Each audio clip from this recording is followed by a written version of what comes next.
Capdeville, bonjour. Bonjour. Vous êtes le président de l'AIMP, en fait cette année la 9e édition des rencontres régionales de l'ingénierie. 9e édition donc, dans quel contexte la profession débute cette année?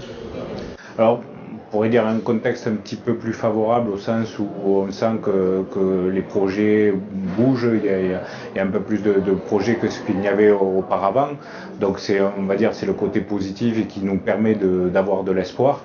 Le côté un petit peu négatif, c'est que comme il y a eu une période de disette, il y a eu forcément une compétition sur les prix pour pouvoir alimenter les structures.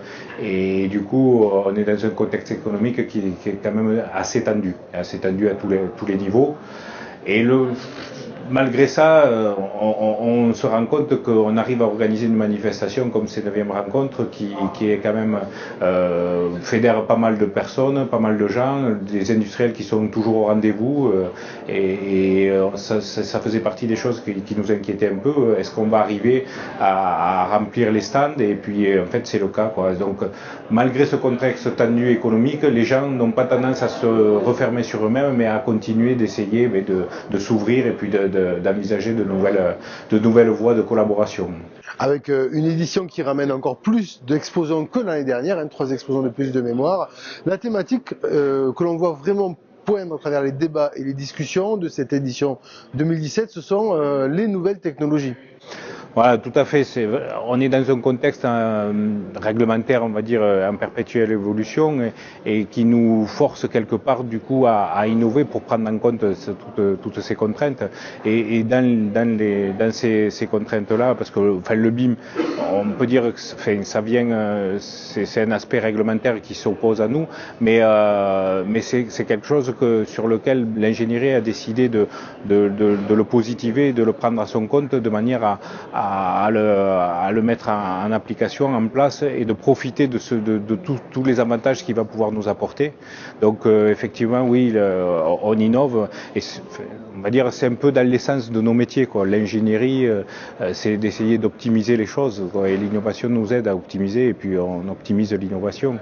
Alors ce sujet-là du BIM est un sujet qui est relativement ancien parce qu'on en parle depuis très longtemps, mais qui arrive maintenant. Et il faut, on sent que c'est le moment où il faut passer le cap. Et puis l'autre sujet qu'on traite, c'est les smart cities, où on voit une évolution aussi à ce niveau de la numérisation de tous les aspects, et on voit qu'on va pouvoir traiter avec cette numérisation beaucoup de problématiques. Ça touche tout en fait. C'est très transversal, la sécurité, le transport, la communication évidemment. Les coûts d'infrastructure également. Et oui. Voilà, les énergies, l'optimisation énergétique, enfin voilà, il y a la domotique, enfin tous ces aspects-là. Beaucoup d'aspects. AIMP, Sinov sont deux structures qui organisent aujourd'hui les rencontres régionales de l'ingénierie. La région, elle s'agrandit à l'Occitanie. Quid effectivement de vos deux structures? Alors, on partage la même philosophie, que ce soit au niveau de Sinov ou au niveau de l'AIMP. On s'est dit que on préférait garder nos entités plutôt que de se regrouper avec nos voisins, sans forcément autant pour s'opposer, hein. C'est-à-dire qu'on a prévu d'avoir des actions collectives, on a déjà des actions collectives, mais de garder quand même ces attaches, notamment liées au fait de la régionalisation et de l'éloignement, quoi.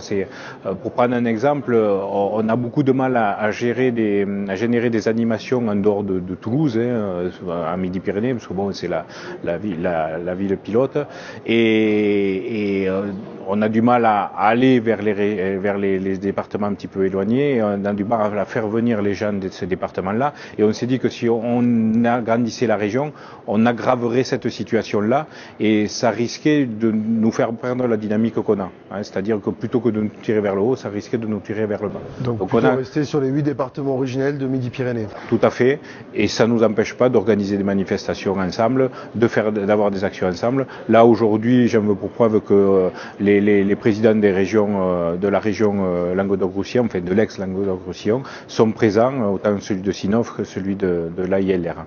Et bon, pareil, il y a même celui de l'ARIA du côté bordelais aussi, les deux présidents sont présents. Ça prouve que les structures socio-professionnelles, évidemment, travaillent main dans la main pour l'organisation de ces rencontres. Guy Capdeville, merci beaucoup. Avec plaisir et à bientôt.